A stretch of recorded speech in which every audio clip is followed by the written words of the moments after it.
Because of the Watergate matter, I might not have the support of the Congress that I would consider necessary to back the very difficult decisions and carry out the duties of this office in the way the interests of the nation will require.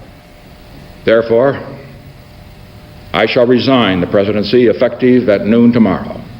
In his quest for re-election, President Richard Nixon hired burglars to break into the Democratic Party headquarters at the Watergate Hotel in Washington, D.C. Intrepid investigative journalism by Bob Woodward and Carl Bernstein of The Washington Post linked Nixon's administration to the burglary. The administration responded by attempting to cover up its role in the crime. The Post's reporting revealed crime and corruption at the highest level of government, a triumph over Nixon's attempt to silence the press. However, Watergate also resulted in a tragic long-term distrust between U.S. citizens and their government, and between the people and the press. Watergate, the triumph and tragedy of investigative journalism. The time between World War I and the Vietnam War is referred to as the Quiet Ages of journalism. Magazines and newspapers like Hearst's New York Journal and Pulitzer's World that practiced investigative journalism began to disappear, and were replaced by newspapers like the New York Times, which at that time practiced a more detached style of journalism. During the Quiet Ages, reporting was complacent about many major events, including the financial predictions, which led to the 1929 stock market crash, the Holocaust, McCarthyism, and discrimination and violence against African Americans. Investigative journalism was kept alive by small newspapers, self-published authors, and left-leaning magazines. However, in the 1960s, a new era of investigative reporting began, catalyzed by the Supreme Court decision in New York Times v. Sullivan, which protected the press's ability to criticize public officials. The new era of investigative journalism was exemplified by the reporting on the My Lai massacre, the release of the Pentagon Papers, and most famously, the Watergate scandal. As Richard Nixon pursued the presidency in 1968, the American political climate was volatile. Robert Kennedy was assassinated. President Lyndon B. Johnson deepened the U.S. involvement in Vietnam, leading to protests and a divided Democratic Party. Nixon and the Republican Party were confident that they would win the 1968 election in a landslide, but Nixon won by less than 1%. Nixon's small margin of victory caused him great anxiety.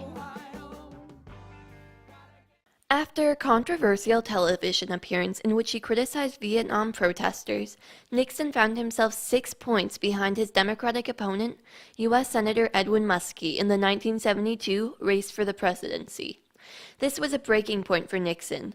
Motivated by his growing paranoia and the stress of justifying his decisions about Vietnam, Nixon had select phones in the White House wiretapped, and formed the Committee for the Re-election of the President, CREEP. CREEP developed Project Gemstone, an elaborate scheme of illegal activities. G. Gordon Liddy was one of the architects. Well, we want to get political intelligence.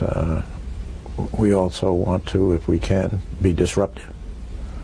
Hence, knowing that it was going to be down in Miami, when it would be terribly hot there, we thought, okay, if we sabotage the air conditioning in there, that's going to make them very uncomfortable, and they're liable to make mistakes. We were going to have prostitutes try to attract those who were attractable, and get them into a good mood with liquor and what have you, and have them report back to us what they said. The Gemstone proposal also included another plan, to break into the Democratic National Committee headquarters at the Watergate Hotel in Washington, D.C.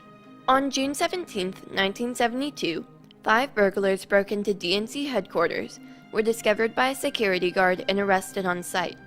The next day, the burglars appeared in court. Bob Woodward, a reporter for The Washington Post, was assigned to report on the burglary, and discovered that one of those arrested was James W. McCord Jr., a former CIA agent. Woodward and his reporting partner, Carl Bernstein, also discovered that McCord was the security coordinator for CREEP. The next day, John Mitchell, Nixon's campaign manager and former Attorney General, issued a statement. This man and other people involved in the crime were not operating on our behalf or with our consent.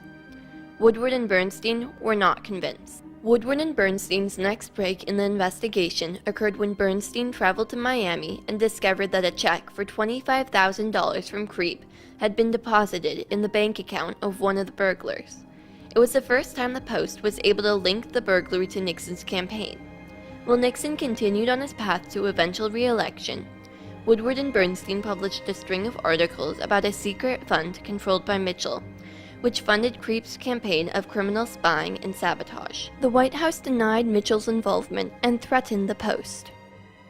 And I said, Mr. Mitchell, Attorney General, sir, we have a story in tomorrow's paper I'd like to read to you. And he said, go ahead. I said, all right, well, it says, John N. Mitchell, while Attorney General of the United States, controlled a secret fund, and I got that far. He said, Jesus Christ, all that crap you're putting it in the paper, if you print that, Katie Graham, referring to the publisher of the Washington Post, Katharine Graham, is going to get her tit caught in a big fat ringer. Nixon even went so far as to ban the Post from the White House. I want it clearly understood that from now on, ever, no reporter from the Washington Post is ever to be in the White House. Is that clear? Absolutely. By the end of January 1973, 5 of the Watergate burglars had pled guilty, and 2 were convicted.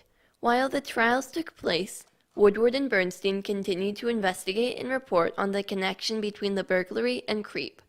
The Post's reporting caused the U.S. Senate to vote unanimously to create a special investigating committee on abuses in the 1972 presidential campaign. In May 1973, the Senate Watergate Committee began public hearings, and in July, Nixon's taping system was discovered. Mr. Butterfield, are you aware of the installation of any listening devices in the Oval Office of the President?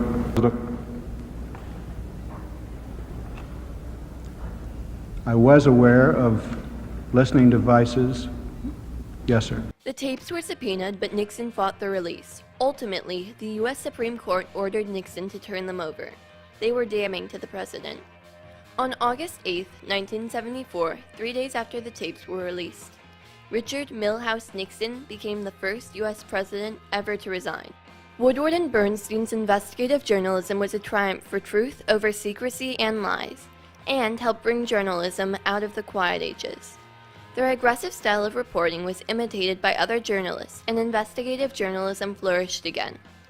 Woodward and Bernstein's work also led to new sunshine laws, including strengthening of the Freedom of Information Act, which benefited investigative journalists and the public by making government information more accessible and the workings of government more transparent. An adversarial relationship between the presidency and the press developed under Nixon. Don't get the impression that you arouse my anger. You see, I have that impression. you see, one can only be angry with those he respects. This adversarial relationship tragically has continued to affect how presidents interact with the press. President Jimmy Carter started his presidency with high hopes of developing a more open relationship with the press. However, he became frustrated by leaks and negative stories, causing his relationship with the press to deteriorate.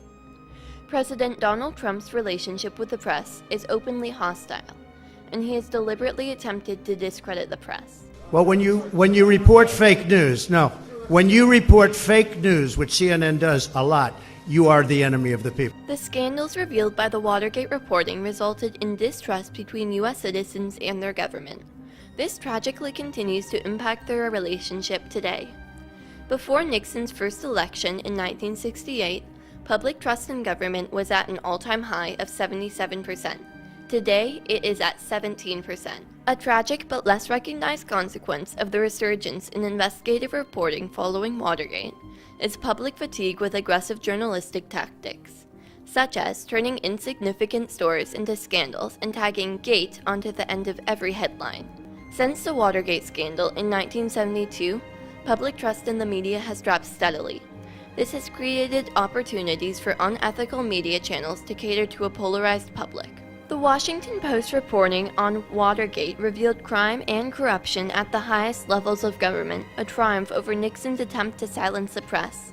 It also helped bring about a new era of investigative journalism, but the impacts of this reporting on the relationship between U.S. citizens and their government and its role in decreasing public trust of the press are tragedies which continue to affect U.S. politics today.